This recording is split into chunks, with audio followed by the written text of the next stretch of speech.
அப்ப இந்த water well scheme பத்தி என்ன நினைக்கிறடா? நீரின்றி அமையாத உலகு போல நீரின்றி அமையாத நம்ம உடம்பு. அதனால இந்த ஸ்கீம் எனக்கு ரொம்ப பிடிச்சிருக்கு. வாட்டர் வெல் ஸ்கீம் பத்தி என்ன நினைக்கிறடா? அப்பப்ப தண்ணி குடிக்கிறனால நம்ம பிரெயின் ரொம்ப சுறுசுறுப்பா இருக்கும் டீச்சர். அதனால எனக்கு இந்த திட்டம் பிடிச்சிருக்கு. Very good. இந்த வாட்டர் வெல் ஸ்கீம் பத்தி என்ன நினைக்கிறடா? பெல் அடிச்ச உடனே தான் டீச்சர் தண்ணி குடிக்கிற நாவுமே வருது. இல்லாட்ட மறந்துடுவேன் என்னக்கண்ணா? சரி. பெல் எப்பெல்லாம் அடிக்கிறாங்கயா? 11 மணி 1 மணி 3 மணி. அதனால இந்த வாட்டர் ஸ்கீம் எனக்கு ரொம்ப பிடிச்சிருக்கு. வாட்டர் வெல் ஸ்கீம் வந்து ரொம்ப பிடிச்சிருக்கா? வெரி குட்யா. பாப்பா வாட்டர் வெல் ஸ்கீம் பத்தி என்ன நினைக்கிறடா? வாட்டர் பாட்டில் ஸ்கீம் எனக்கு ரொம்ப பிடிச்சிருக்கு. தமிழ்நாடு அரசுக்கு மிக்க நன்றி. நன்றி.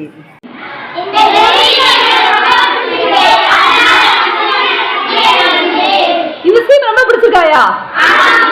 உங்கள் சார்பாக சரியா இந்த ஸ்கீம் அருமையான ஸ்கீமை கொண்டு வந்த தமிழக அரசுக்கு என்னுடைய மனமார்ந்த நன்றிகளையா. ஓகே.